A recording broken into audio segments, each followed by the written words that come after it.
Good morning and hello to all of our amazing viewers and followers all over the world. And welcome to another episode of SWU Morning, the first program of a kind in the Middle East. I'm Jennifer Zahra, and as always, we have, of course, great guests in the studio and interesting topics to discuss together. And first up, we've got some advice for all of you out there with a twisted nose. It's actually a problem that is seen with people who are suffering from nasal blockage, and it's not that uncommon.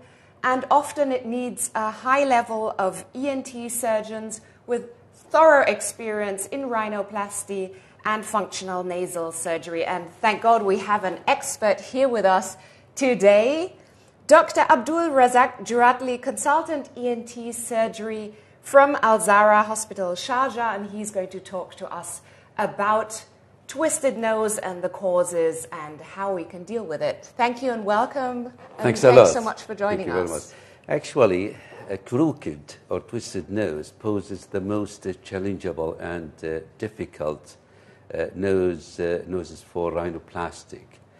It is not uncommon at all. It starts from birth, to be honest, the trauma to the nose. The nose actually consists of three parts. The upper third is a bony part. The lower two-thirds are cartilaginous parts. So the cartilaginous parts are more soft and pliable.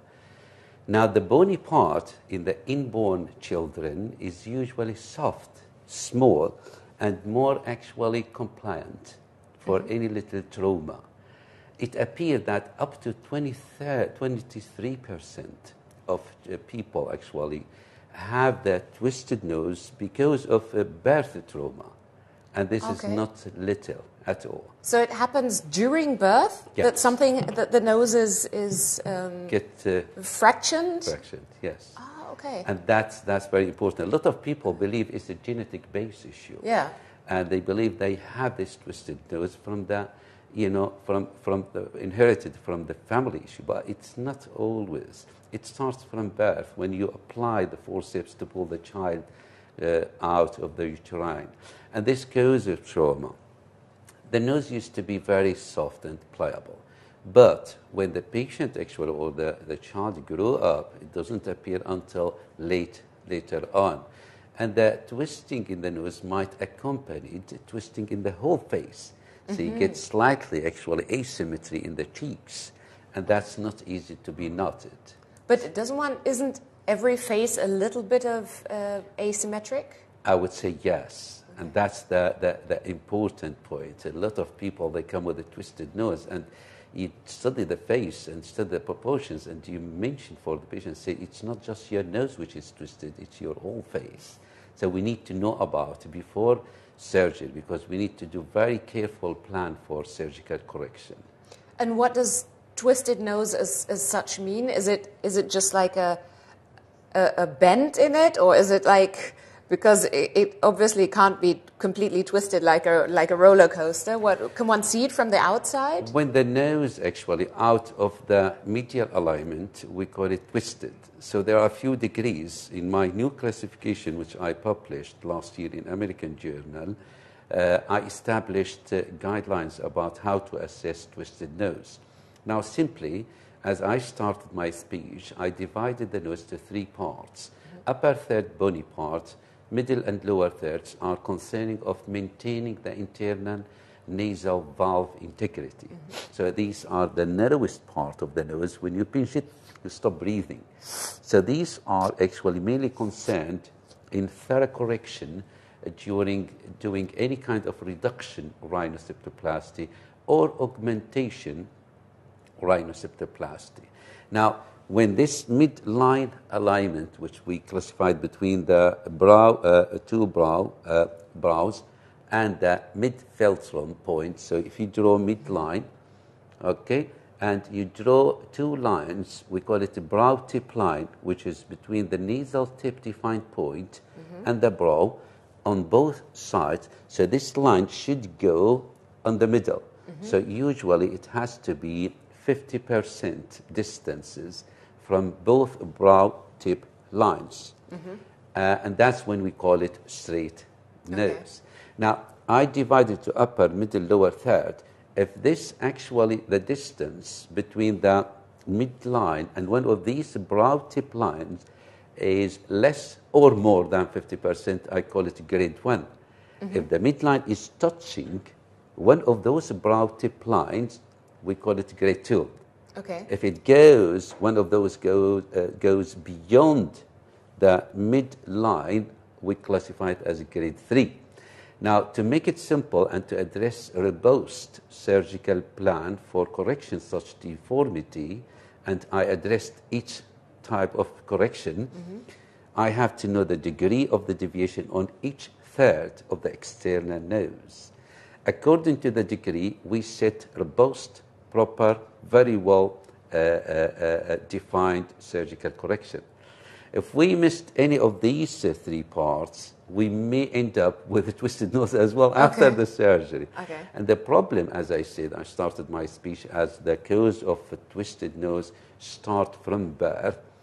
We have, and I'm facing in my practice during the last 2 years in this country, quite a few cases of having a beautiful nose after rhinoplasty, but when the time passes, after 1 or 2 years, what happens, and especially after what we call it reduction rhinoplasty, the surgeon could take a lot from the nasal structures. The patient wakes up very happy with his nose or her nose, and for the first few months, they love it.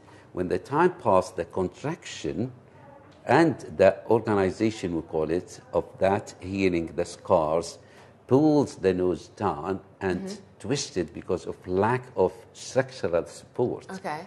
Now, the patient comes to me after a year not fully satisfied, and the problem is not about the shape. The problem, when the nose collapses down and the twists, they almost certainly get difficulty with breathing. Okay. Because, as I started as saying, the anterior nasal valves are very much external, and they are the narrowest part of the nasal breathing, and they just progressively develop lack of, I would say, aeration, or lack of air circulation inside the nose, which will almost certainly have impact on quality of life. We have 3 quality of life: sleep, daily activity, and sport. So when the impact we classify it mild to moderate or severe, we have to proceed with surgical correction. It has to be functional surgical correction and aesthetical. So we should focus on the function. That's why ENT surgeon is the leader for such kind of correction. But would you say that mostly the people come because it is a functional problem or because they're unhappy with the nose? To be honest, both. Both, okay. Yes. And in my practice in United Arab Emirates over the nearly less than 2 years, I haven't been here for a long time, I found most of them come with a nasal blockage. And they were really upset of nasal blockage. It's progressive nasal blockage. They don't develop nasal blockage straight after surgery. And to be honest, they developed it after 1 or 2 years. And simply because, as I said, the scars, the contraction, and the aging. And we have our study in UK. It's been designed for 25 years follow-up. And we changed our technique nowadays. And we used to do rhinoplasty, primary rhinoplasty, in half an hour, 45 minutes, and it appeared very much wrong. We shouldn't actually wake up the patient without doing very good strengthening of the anterior nasal valves. And we used to do reduction rhinoplasty in the past, take all the excessive cartilage and bone out of the table. Nowadays, we don't. We just take the excessive and rebuild the function of the nose inside. So basically you're saying that you do a combination of improving the looks and improving the functionality. The functionality, that's correct. The problem, when I've already done about 10 or 12 cases of taking grip cartilage, and I have done 2 cases in United, not in UK. In UK, I did 485 in Leicester, but in this country, I did about 12. And those people, actually, simply, they didn't have enough cartilage to support their nasal valves and to support the shape of the nose. A rib cartilage is quite a good area. It doesn't leave scar. It's just a 3 centimeter, and we can harvest very good piece of cartilage. And can you say something about my nose? Do you think I need surgery to be able to breathe better or for better looks? As I said, careful assessment of the nose is important. Function, history taken is important. We'll start with a history first. And I always ask patients, do you have problem with your nose? If he responded saying, for example, no, do you think I have problem with my nose? And my answer will be straight ahead, no, your nose looks gorgeous. So simply, we shouldn't mention deformity in patient's nose unless if the patient himself is concerned about his nasal deformity. And we need to know what is it mostly bothering the patient. So in general, I'm sorry, I'm not prepared actually to pick up faults in your nose, but I would say if you are happy with your nose, it's beautiful. Okay. Now, in a basic principles, the nose has to make harmony with the rest of the face. And we have two assessments. We call it static assessment and dynamic assessment. Static, when we look into the face without taking other things in our consideration. So we subdivide the face to, we call it aesthetic subunits. And the nose is playing part of the face subunits. And the nose itself has 9 subunits as well. Okay. Yes, and each one has to be assessed individually. I have 3D camera in my clinic, and this helps us a lot. So if you ask such kind of question, and if you are psychologically and mentally strong, we call it silver. So nice, talkative, single, beautiful, attractive lady. I'm happy to take 3D photos to your face. And I have the American software. I do a bit of Photoshop to show you what's the best proportion. Like? Yes, yes. What the best, most convenient nose to your face. In this sense, the computer will give you the measurements. Will tell me we need to take 2 millimeters from here, 1 millimeter from. We need to add half millimeter from here. So and basically, does the computer does the math and tells you then automatically, okay, to have the perfect nose, you would have to do this and that. So you don't have to decide and do it manually? Well, manually you can do, but the computer guides you because I'm followed to the European Academy of Facial Plastic Surgery and Facial Plastic Surgery UK. So we follow system. And this system indicates a uniform assessment and uniform measurement for the beauty of the face and the distances of the nose and nose compartments. And it's already actually stored in the computer. So it will help. It tells me about the deformities. It tells me about the wrong things in the face. And I do the Photoshop myself. Okay. Yeah, I bring it down or up. And it's very important to show your patient beforehand the forthcoming feature of hair or his nose. And watching the facial expressions to your patient will give you an idea about how much your patient will be satisfied with your surgery in case of having the full success. We don't accept less than full success. We have actually little complications which could happen to any surgeon, but we are in compass with all the possibilities and how to manage it. So it is subspecialty, and it's a long learning curve, we call it, especially twisted nose.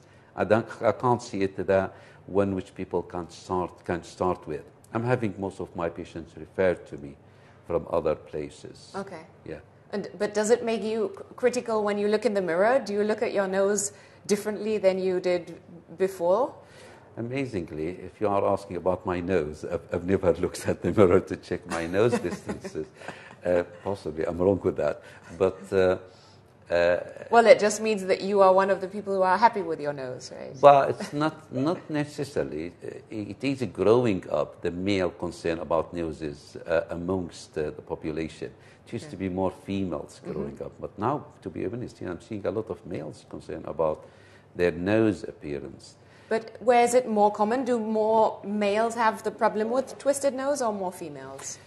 Well, in my practice in United Emirates, I did definitely above 50%, around 50% of males in my belief. So they are similar in numbers. So, which used to be a lot less. We used to do more than 80% females and 20% males. I have already done 50, 50-50, I would say, between males and females, yeah. But would that mean that it almost sounds like the awareness for males is increasing, but it doesn't necessarily say anything about the amount of the problems, like the functional problems, because maybe a woman will go and have her twisted nose done because of aesthetic reasons, whereas a man might not even consider the operation even if he's having problems. Or do you know anything about the amount of the problems of twisted noses between male and females? Well, as I said, it's growing up, so it's getting more awareness coming out from the male species.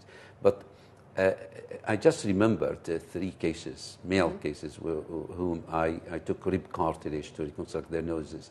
2 of them were suffering from nasal blockage, and one of them wasn't having nasal blockage issue, but he was having severe nasal deformity.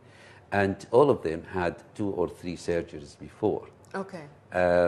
About ladies, I just came across 2 females whom I took rib cartilage to do tertiary rhinoplasty for them. They both used to suffer from nasal blockage and severe external deformity, manifesting with mainly twisting. So the nose gets twisted if it's not built up in a solid and robust foundation. And that's what came across. About having a definite statistical study about proportion between males and females, I do not have it because it is changeable. But I can tell you in definite it's getting more common amongst the male than females, nowadays. Okay, but generally speaking, you'd say it makes sense to come and have a thorough consultation to maybe look at the 3D picture and see what it could look like, and discuss with you the aesthetics and the functions in general. That would be the best thing to be done, definitely. If any female or male is concerned about his nasal appearance or suffering from progressive nasal blockage followed previous surgery, they do not hesitate, and you have to seek secondary opinion, which there is nothing wrong with that, unless if your doctor is happy to correct your deformity. And having secondary opinion will reduce the possibility of getting more upset after second operation or third operation. Yes, it is advisable. Yeah, it is advisable. Well, thank you so much for joining us this morning. I hope you got some advice on the way. And after the break, I'm going to take you to the freshest mountain air and marvel at the northern lights of Norway. So stay tuned, and I'll see you in a bit.